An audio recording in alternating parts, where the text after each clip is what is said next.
Stop. Stop for a moment and breathe. In this very breath, you are alive. And in this life, fleeting as a dewdrop on a blade of grass, is the potential for awakening. Not tomorrow, not in the next life, not even in an hour, but now. Yet you drift, not because you are broken, but because you've been taught to forget. You've been taught to chase, to hold on, to run from pain and cling to pleasure. You've been told to win, to rise above, to be someone, never realizing that in doing so you are turning your back to the very source of your peace. The Buddha did not come to offer another religion, another ideology, another identity to wear like a robe. He came with fire in his voice and silence in his eyes. He came to show us how to be free. And so, if you truly seek awakening, if you desire not just a moment of peace, but liberation from the cycles of your own suffering, then listen, truly listen, because the path does not begin with adding more. It begins with stopping. Stop doing this. Stop clinging to your thoughts as truth. Stop mistaking your inner commentary for reality. Stop believing that what arises in the mind is who you are. You are not your anger, your worry, your envy. These are visitors, not your home. You are the awareness, spacious, clear, radiant, that sees them come and sees them go. Stop feeding the illusion that your value lies in achievement. You are not your titles, not your bank balance, not your social media followers. The Buddha sat beneath a tree with nothing but his breath, and he was the richest being who ever lived. Why? Because he understood the mind. He understood how to let go of needing to be right, of needing to be seen, of needing to be more. Let go of the narratives that keep replaying, the ones that whisper, "You're not enough," or scream, "You must control it all." Every time you let go, even a little, you step closer to your own Buddha nature. And yet, letting go is not passive. It is the most courageous act of all, because to let go, you must be still enough to see the truth. And the truth, as the Buddha said, is dukkha, suffering, dissatisfaction. Not as a curse, but as a call to wisdom. Why do we suffer? Because we grasp. We grasp at permanence in an impermanent world. We grasp at identity in a selfless stream. We grasp at comfort, control, recognition. And in that grasping, we tighten. We build walls. We close the heart.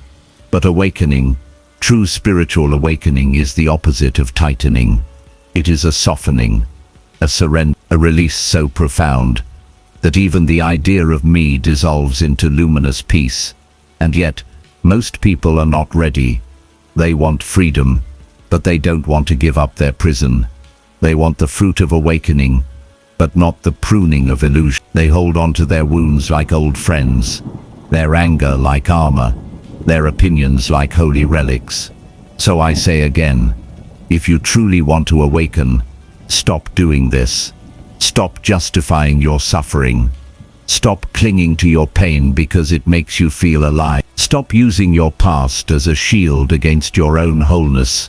The Buddha taught us that the way out is through mindfulness, through right view, through right intention, through effort, not blind struggle, but a gentle, disciplined walking toward clarity.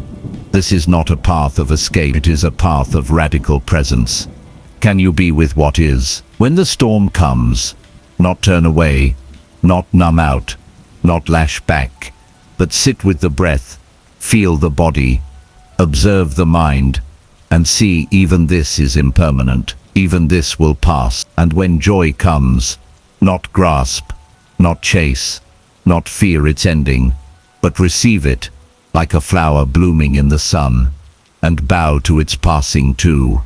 This is the practice, and this is the power, to live with a mind like the sky, vast, open, unmoved by the clouds that pass through. Do not mistake this for coldness. The awakened heart is not detached. It is deeply engaged, but it is not enslaved. It responds without clinging. It loves without grasping. It gives without expectation. And that is where true strength lies. Not in domination, but in inner freedom. So if you want to awaken, begin by asking, what am I holding on to? What stories, what roles, what fears? And then ask, what would it feel like to let this go? Not because you have to, but because you're ready. Ready to wake up from the dream of separation. Ready to see that all things, even suffering, are the path. That the very obstacles you wish to remove may be the gateways you must walk through.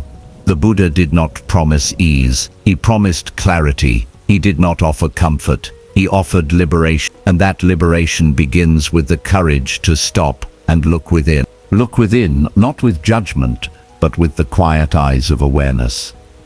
The world is loud. It teaches you to look outward, to measure your worth in comparisons, to define yourself through validation. But what if you stopped? What if, instead of seeking confirmation, you sought understanding? This is where awakening begins, not in dramatic moments of bliss, but in simple clarity. In seeing that the root of suffering lies not in the world, but in how you see the world. The Buddha spoke of right view, not as a doctrine, but as a lens through which reality becomes clear. Right view is seeing things as they are, not as you wish them to be, nor as your fear distorts them. It is the wisdom to discern illusion from truth, to know that nothing, not pleasure, not pain, not identity lasts. When you begin to see in this way, something within shifts. You start to realize that the opinions you cling to so tightly are just thoughts, not facts. That your fears are weather patterns, not permanent landscapes. That the self you protect so fiercely is not a fixed entity, but a process, unfolding moment by moment. But to live with right view, you must develop inner discipline, not the kind that represses, but the kind that refines. Watch your thoughts. See how quickly the mind judges, labeling good or bad, safe or unsafe, worthy or unworthy. See how often your actions are driven not by love, but by habit, not by compassion, but by fear. And yet, do not blame yourself. This is the conditioning of lifetimes. This is the delusion the Buddha called avijja, ignorance, not of facts, but of the nature of reality itself. You have been taught to believe in a solid self, a me that is separate, enduring, special or broken. But this me is only a story. It is composed of 5 aggregates: body, feeling, perception, mental formations, and consciousness, all arising and passing, never truly yours to hold. When you see this, not intellectually but in the marrow of your being, something softens. You no longer have to defend the self. You no longer have to prove or protect it. And in that letting go, there is peace. But peace is not passive. It is active engagement with the truth. To awaken, you must cultivate intention. What is the purpose behind your actions? What fuels your speech? What shapes your attention? Right intention is not about perfection. It is about direction. Turn your life toward non-harming, toward compassion, toward renunciation of what binds. Each moment is a choice. Feed the flames of greed, hatred and delusion, or nurture the seeds of generosity, love. No one can walk this path for you. No ritual, no temple, no teacher can do the inner work. But if you walk it sincerely, steadily, the path will open. And that path leads to clarity. The Buddha compared the untrained mind to a monkey, leaping from branch to branch, restless and distracted. But the trained mind is like a still forest pool, clear, deep, reflecting all without distortion. This clarity comes not from avoidance, but from attention, from being fully with what is. Do you know how to truly listen, not just with the ears, but with presence? Listen now, to your breath, to the quiet under the noise, to the stillness that has always been here, waiting for your return. Most people think awakening is something rare, reserved for saints, for monks, for those who leave the world. But the Buddha never said this. He spoke to farmers, to kings, to mothers, to murderers. He spoke to you, and his message was this: you already have everything you need. You are not separate from truth. You are not missing anything. The lotus grows in the mud. The light shines through cracks. What you need is not more information, but deeper attention. What you need is not a new identity, but the shedding of old ones. Stop trying to be spiritual. Stop performing awareness. Stop chasing enlightenment like it's a prize to win. Instead, breathe, feel, be. Let your life be your teacher. Let each moment be your path. And when you forget, return. That is the practice. You will fall, you will react, you will close your heart. But that, too, is part of the journey. The measure is not how often you fall, but how gently you return. The Buddha did not promise perfection. He promised the end of suffering, and that begins with awareness. So be aware, not just of thoughts, but of the spaces between thoughts. Not just of emotions, but of the watcher of emotions. Not just of suffering, but of the stillness from which suffering arises. This stillness, it is your true nature. Not something to acquire, but something to uncover. And when you live from this stillness, everything changes. Your relationships soften, your actions align, your joy deepens. Not the joy of escape, but the joy of presence. You begin to see the world, not through the lens of lack, but through the lens of wholeness. And then even pain becomes teacher. Even loss becomes doorway. Even death becomes release, because you know, truly know, that who you are is not this body, not this story, not this fear. Who you are is vast, luminous, unborn. So if you seek awakening, stop doing what distances you from this truth. Stop numbing. Stop rushing. Stop pretending you are not ready. You are ready. You have always been ready. You have always been ready, not because you have achieved something, but because the essence of awakening is already within you. It is not earned. It is remembered. But memory, too, requires silence. In a world that teaches you to speak before you listen, to act before you understand, silence becomes rebellion. And yet it is the most sacred rebellion, the kind that reclaims your power, not through domination, but through deep stillness. To awaken, you must turn inward, and as you do, you'll encounter your greatest teacher, the present moment. This moment, just as it is your path, not the next one, not the one you wish for, but this one. And the only way to meet it fully is through discipline. Not the harsh, punishing discipline of force, but the devoted, loving discipline of presence. Every path that leads to awakening must pass through this gate. Effort. Effort is misunderstood. Many believe effort means striving, struggling, pushing hard, but in the Dharma, effort means something more refined. It is the gentle, continuous tending of the flame within. Not too tight, not too loose. Not driven by ego, but by wisdom. Effort guards the mind. It notices when unwholesome states arise, craving, aversion, ignorance, and it does not feed them. It notices when wholesome states emerge, generosity, mindfulness, compassion, and it nurtures them. Effort in this sense is not exhausting, it is energizing, because every step taken in awareness returns energy to the heart. Without effort, wisdom is just theory. Without effort, compassion becomes sentiment. Without effort, even insight withers into memory. So you must practice not to become someone else, but to realize who you've always been beneath the dust. Discipline is not about control, it is about freedom. Each time you sit, even for a few breaths, you are planting seeds. Each time you refrain from reacting, you are breaking the chain of karma. Each time you speak with kindness, you shift the entire web of being. Your actions matter. And not just the great ones. The small ones too. The way you greet a stranger. The way you wash a dish. The way you speak to yourself when you fall short.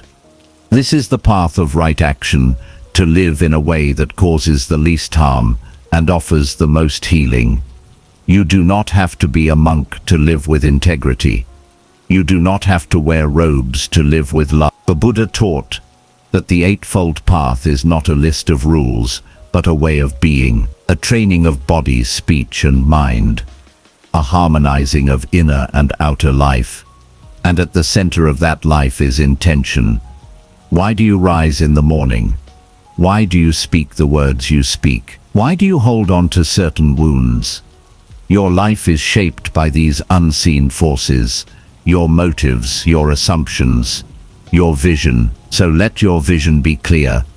This is what the Buddha called right livelihood, to support yourself in ways that align with truth, to live not as a consumer, but as a contributor, to see your work, however humble, as an offering to the whole.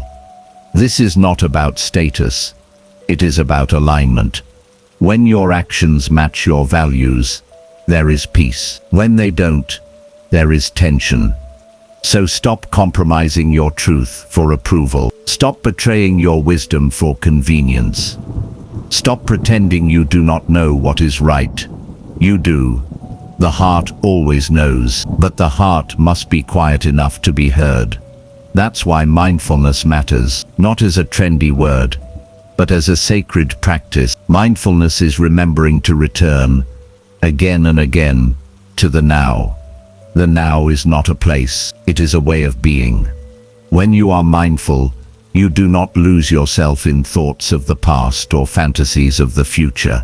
You are here, with what is, the breath, the body, the feeling, the sound of the wind outside the window, the stillness between the seconds, and in that presence you touch something timeless. Mindfulness is not merely observing, it is embracing. It is saying, yes, I am here. Yes, this matters. And from that yes, wisdom flowers. Because when you are fully present, you can see clearly. You can see how pain arises. You can see how joy blossoms. You can see that everything is a teacher. The anger that flares is a teacher. The sorrow that grips your chest is a teacher. The boredom, the hunger, the longing, all teachers, but only if you're willing to listen. To awaken is not to escape life, it is to dive so deeply into life that even suffering is transformed into grace. That transformation is not magic, it is practice. Daily, patiently, loving. You won't always get it right, you will forget, you will react, you will close down, and that's okay. The path is not linear. It spirals, and every return is a victory. So do not wait for perfect conditions. Begin now, with this breath, this moment, this small act of remembering. You are not alone. The Buddha walked this path. Countless others walk it still, and each step taken in awareness echoes through the universe. You don't need to fix yourself. You need to see yourself clearly, compassionately, courageous, because when you see clearly, you no longer live from fear. You live from love. Love, not the grasping kind that demands and clings, but the boundless kind that simply radiates. This is metta, the loving kindness the Buddha taught, not as sentiment, but as strength. A love that begins within and expands outward. A love that says, may all beings be happy, may all beings be safe. May all beings be free, even the ones who've hurt you, even the parts of yourself you're still learning to forgive. Because without love, wisdom becomes cold, and without wisdom, love becomes blind. But together, they are the wings that carry you to liberation. Yet, for most, love is hard. Not because you are broken, but because you have armored your heart against the pain you didn't know how to hold. Somewhere along the way, you were told that strength means not feeling, not needing, not breaking. So you closed the door, and then you wondered why the light couldn't come in. Awakening asks you to open that door, to feel what you've buried, to touch the grief under the anger, the fear under the control, the tenderness beneath the mask. This is not weakness. This is courage. To be fully human, fully awake, is to let the heart break and not close. But love without gratitude is incomplete. So you must learn to bow to the moment, bow to the breath, bow to the teacher in all things, especially the hard things. Gratitude is not a reaction. It is a way of seeing. It's seeing the miracle in a glass of water, the blessing in a mundane task, the grace in a quiet moment where nothing is missing. When you live from gratitude, you stop chasing what's next. You see that this right here is sacred. Even this pain, even this struggle, because it's shaping you, polishing you, preparing you to awaken. But awakening is not static. It is alive, evolving, responsive, and so you must cultivate adaptability. The ability to meet each moment with fresh eyes, not clinging to yesterday's truths or tomorrow's fears. Adaptability is rooted in presence. It means letting go again and again of what no longer serves. Let go of the plan. Let go of the timeline. Let go of the image of who you think you should be. What remains is freedom. Freedom to feel without being ruled by feeling. Freedom to choose response over reaction. Freedom to begin again. Every moment is a new beginning. Every breath a doorway. But the ego resists change. It fears not knowing. It clings to control. So it must be softened, not through suppression, but through seeing. See the ways your ego shows up. In the need to be right. The desire to win. The fear of looking weak. Smile at it. Thank it. And then let it go. You are not here to protect an identity. You are here to awaken a truth that needs no defense. That truth is resilient. It does not crumble under pressure. It does not vanish with loss. It bends, but it does not break. This is the power of spiritual resilience. Not the resilience of pushing through at all costs, but the resilience of rising. Not harder, but wiser. When loss comes, and it will, you bow. When joy comes, and it will, you bow. And in the bowing, you are not shrinking. You are aligning with life, because life does not ask you to conquer it. It asks you to meet it fully. To be awake in the joy, and awake in the sorrow. To be awake in the noise, and awake in the stillness. To be awake in the breath. This breath, which has carried you through every moment of your life, asking nothing in return. Can you feel it? The breath, the beating of your heart, the still, quiet knowing that you are more than your fear, more than your failure, more than your past. You are vast. You are space. You are awareness. And from this awareness, all learning becomes possible. Real learning is not memorization. It is transformation. It is allowing what is true to change you, to unlearn the lies of scarcity, to unlearn the reflexes of fear, to unlearn the belief that you are separate. Learning in the Buddhist path is not accumulation. It is shedding. It is the refinement of perception, the cultivation of discernment, the embodiment of wisdom. And the deepest wisdom is simple. You suffer when you resist what is. You awaken when you meet it with love. So learn to meet your life, not some ideal life, not the life you planned. This one, the messy, beautiful, aching life in front of you. And when you do, you begin to live in alignment with the Dharma, not as a concept, but as a lived truth. Your life becomes the teaching. Your presence becomes the offering. Your silence becomes the prayer. And your very being, unguarded, undistracted, undivided, becomes a temple, not one built of stone, but of stillness, not adorned with gold, but with compassion, not lit by flame, but by the quiet fire of awareness burning through every illusion, every layer of forgetting, every wall you once mistook as protection. You are the temple, the altar, the prayer. To realize this is to come home.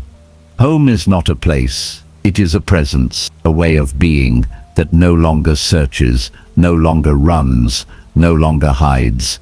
It is spacious, it is steady, it is awake. And it is yours, not in some future lifetime, not when you've meditated long enough, or read enough books, or perfected your posture. Now, but to rest in this home, you must stop doing what pushes you away from it. Stop numbing, stop proving, stop waiting, stop chasing meaning in things that were never meant to hold it. The Buddha did not promise that the world would not break your heart. He promised that you could find the unbreakable heart within it, the heart that stays open in the face of cruelty, the heart that forgives without forgetting, the heart that grieves fully and loves. Because awakening is not escaping pain. It is becoming so spacious, so tender, so aware that even pain is welcomed as a guest. Not to dwell forever, but to be seen, and in that seeing, to be transformed. You transform not by resisting, but by embrace, by becoming the awareness that holds all things, anger, joy, despair, delight, without clinging to any of them, because all of them are clouds, and you are the sky. You, dear one, are not here to be perfect. You are here to be whole. Wholeness is not the absence of struggle. It is the presence of grace in the midst of it. It is the willingness to stay, to breathe, to bow, again and again. And so I ask you now, are you willing? Are you willing to awaken? Not someday, but now. Are you willing to stop doing what dims your light and start honoring the still small voice that has always whispered, there is more than survival, more than performance, more than the next distraction. There is depth, there is truth, there is joy, not fleeting, but fierce. The joy of letting go, the joy of living from the inside out, the joy of remembering what was never lost. You are not broken, you are not behind, you are not too late, you are life unfolding. You are consciousness waking. You are love, remembering itself. So stop waiting for permission. Stop waiting for signs. Stop waiting for conditions to be perfect. Begin now. Sit, breathe, notice, and return to the present. Return to the breath. Return to yourself. Because the path has never been somewhere else. It has always been here, beneath your feet, within your heart, inside your stillness. And each step taken with awareness, with courage, with compassion, is a step into freedom. So walk it. Let your life be the proof. Let your presence be the answer. Let your stillness be your revolution. And when the world pulls you back into forgetfulness, return. No judgment, just return. That is the way, and that is the miracle. You are not what you've been told. You are not your roles, your wounds, your history. You are the witness of it all. You are the light behind the eye. You are the silence between the words. And in that silence, the Buddha waits, not as a god, not as a guru, but as your own awakened heart, calling you home. Welcome home. Sleep well, dear soul. May you awaken. May you remember. May you be free.